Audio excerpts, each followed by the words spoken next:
Hi everyone, എല്ലാവർക്കും സുഖമല്ലേ? ഞാൻ ഇന്നൊരു അടുത്ത വീഡിയോ ആയിട്ട് വന്നിരിക്കുകയാണ്.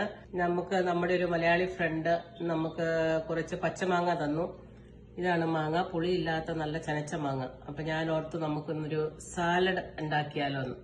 നിങ്ങളെല്ലാവരും ഓരോ തരത്തിൽ സാലഡ് ഉണ്ടാക്കുന്നതായിരിക്കും. നമുക്ക് ഇന്നൊരു വെറൈറ്റി സാലഡ് ഉണ്ടാക്കി നോക്കാം. അതിനെടുത്തേക്കുന്ന സാധനങ്ങൾ: ഒരു സവോള, കുറച്ച് ഇഞ്ചി, ഒരു നാരങ്ങ, ക്യാപ്സിക്കം, ബീട്രൂട്ട്, കുറച്ച് മല്ലിയില, ഒരു ക്യാരറ്റ്, കുറച്ച് ക്യാബേജ്, കുറച്ച് കാന്താരി മുളക്. ഇതതിൻ്റെ അകത്ത് ഒരു മെയിൻ ഇൻഗ്രീഡിയന്റ് ആണ്. പിന്നെ നമുക്കിതെല്ലാം ഒന്ന് ചെറുതായിട്ട് കനം കുറച്ച് അരിഞ്ഞെടുക്കണം. ഞാൻ കനം കുറച്ച് അരിയുന്ന കാര്യത്തിൽ വളരെ വീക്കാണ്.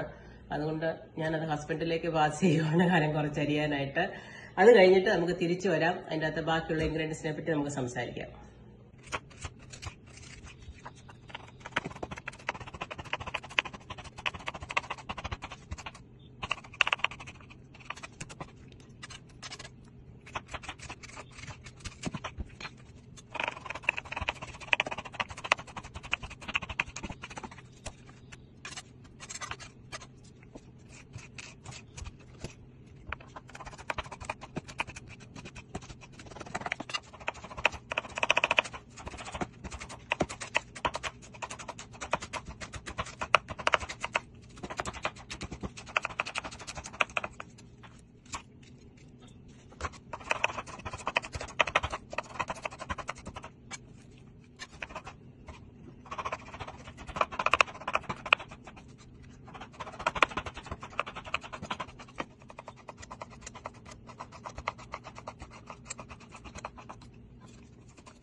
അപ്പം നമ്മുടെ വെജിറ്റബിൾസ് എല്ലാം അരിഞ്ഞെടുത്തിട്ടുണ്ട്. ഇനി നമുക്ക് അതിനോട് കൂടി ബാക്കി ചേർക്കേണ്ട ഇൻഗ്രീഡിയൻസ് എന്തൊക്കെയാണെന്ന് പറയാം. പൊടിയായിട്ട് അരിഞ്ഞു വെച്ച് ഇഞ്ചി നമുക്കിടാം. ഇതിൻ്റെ ഒപ്പം മുളക് പൊടി ഒരു 1/2 സ്പൂൺ ചേർക്കാം. നമുക്ക് ഇതിനു മുന്നേ നമ്മൾ കാന്താരി ഒരു 4 എണ്ണം ഇട്ടിട്ടുണ്ട്. അതുകൊണ്ട് വളരെ കുറച്ച് എരിവില്ലാത്ത മുളക് പൊടി നമുക്ക് ചേർക്കാം. ചാറ്റ് മസാല 1 സ്പൂൺ ചേർക്കാം. 1 ടേബിൾ സ്പൂൺ ചാറ്റ് മസാല ചേർക്കാം. ഉപ്പ് ആവശ്യത്തിന് ചേർക്കാം. ഒലിവ് ഓയിൽ നമുക്കൊരു 3 സ്പൂൺ ചേർത്ത് കൊടുക്കാം.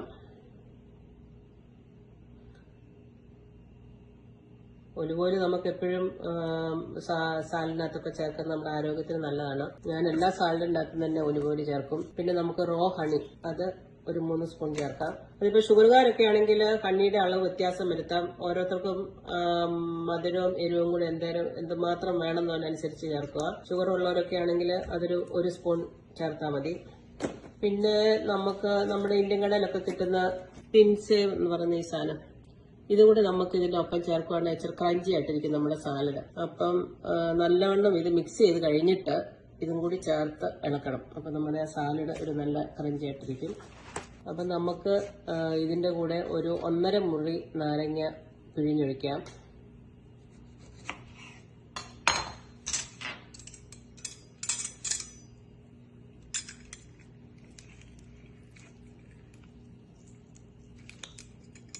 നമ്മുടെ സലാഡ് നമ്മളെല്ലാം ചേർത്ത് വെച്ചിരിക്കുന്നതാണ്. ഇത് നല്ലതായിട്ട് നമുക്കൊന്ന് തിരുമ്മിയെടുക്കാം. നല്ലതായിട്ട് തിരുമുന്നതിലാണ് അതിൻ്റെ ടേസ്റ്റ് വരുന്നത്. എല്ലാം കൂടി ചേർത്ത് നന്നായിട്ട് തിരുമ്മിയെടുക്കാം. അപ്പം നമ്മുടെ സലാഡ് നല്ലവണ്ണം തിരുമ്മി എടുത്തിട്ടുണ്ട്. ഇപ്പം നല്ല ഉപ്പും പുളിയും നമ്മുടെ ബാക്കിയുള്ള ഇൻഗ്രീഡിയൻസിന്റെ ഫ്ലേവറും എല്ലാം നല്ലതായിട്ട് വന്നിട്ടുണ്ട്. ഇനി നമുക്കൊരു ക്രിസ്പി ആകാൻ വേണ്ടിയിട്ട് നമ്മുടെ ഈ ഇൻഗ്രീഡിയൻ്റ് കൂടെ ചേർത്ത് കൊടുക്കാം. നല്ലവണ്ണം ഒന്ന് ഇളക്കി കൊടുക്കാം.